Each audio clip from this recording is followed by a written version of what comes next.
Okay, life beyond school. This is my part. So, kind of give you a little background where I started out in life at your age. I really stepped into the adult world. I had a food stamp card in one hand and I had a baby on my hip on the other.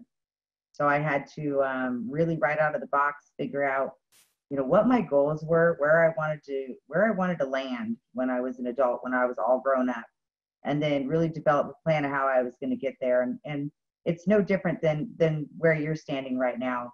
You're deciding what your career goal is going to be. What do you want your adult life to be? Do you want to have a house? Do you want to have toys? Do you want to have an RV? Do you want to travel? All these things you need to be thinking about and planning about now. One thing that I learned really quickly, right, and unfortunately my parents taught me very well, that number one, know what a credit score is and know what your credit score is. Be very, very protective of your credit score. My family had not a whole lot of money when I was growing up. However, my mom was very protective of their credit score. You can have zero money in your bank account. And if you have a good credit score, you have a world of opportunity available to you when you're an adult. If you make mistakes with your credit score and with misuse of credit, one slip up, one mistake will stay on your credit report for 7 years. So if you're 20 years old and you make a mistake on your credit, then you'll be 27 years old before that falls off your credit report.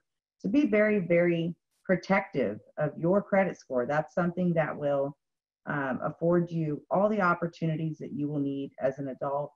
And it also, if you don't protect it now and you're not responsible with protecting your score, it can close a lot of doors for you until you're well into your 30s and 40s if you're not responsible about watching your credit score. Managing that debt, making sure that you really identify those wants and needs, making sure that whatever you're taking on is not just an impulsive, oh man, I really want that car. Oh man, I can afford it. I can afford it. I'll eat top ramen. I want to borrow this or borrow that from the bank. I can afford the payments because, you may be borrowing $10,000, but really what you're looking at is, oh wow, my payment might be only, $50 a month. Well, that's not ideal. You're still owing $10,000. Anything could happen. And that goes right back to the credit score. If you make a mistake, it follows you for 7 years. Be super, super protective of that. If you take one thing away from me today, protect that credit score. Be wise about it. Learn how to build your credit score and run with it. Future home mortgage, vehicle loans, all of that can be, you saw my son in the background, he's checking in on me. All of those things, you need to be thinking about now. For instance, like I said, I started out on food stamps and with baby on my hip, and I really wanted to own my own home. It took a lot of being strategic and being intentional about how I spent my money, how I saved my money, but most importantly, how I protected that credit score until I was able to save just a small amount for a down payment. The bank trusted me as a single mom with that credit score that they were going to go ahead and give me the money for my first house. And then I decided to take a step further, and I was going to decide I really want to pay off that house before I turned 40 years old. And, I worked really, really hard. I hustled. I did all those side jobs that we were talking about. And I'm very proud to say that before the age of 40, I didn't just own and have my first house paid off, but I owned 2 homes.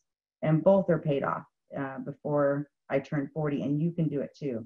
You just have to protect your score, be really smart with your money. You're only in control of your money and your destiny on that. Be strategic about how you save and spend your money. Really define what you want your goals to be as an adult, because what you're doing now is going to have an impact. Education, how you spend your money, all of that is going to have an impact on what your life is going to be as an adult. And then really set those goals, and really those big goals, what you want to be when you grow up. Where do you see yourself financially when you grow up? And then really develop a path of how you're going to get there. Visualize it, do it, Again, never go to a store without a list in your hand. Every single dollar that comes through your pocket or your hand, be very responsible with it. Be intentional about it. Be smart about it. You know, what you're doing today as an adult, a young adult, is really going to define your success as an old lady like me.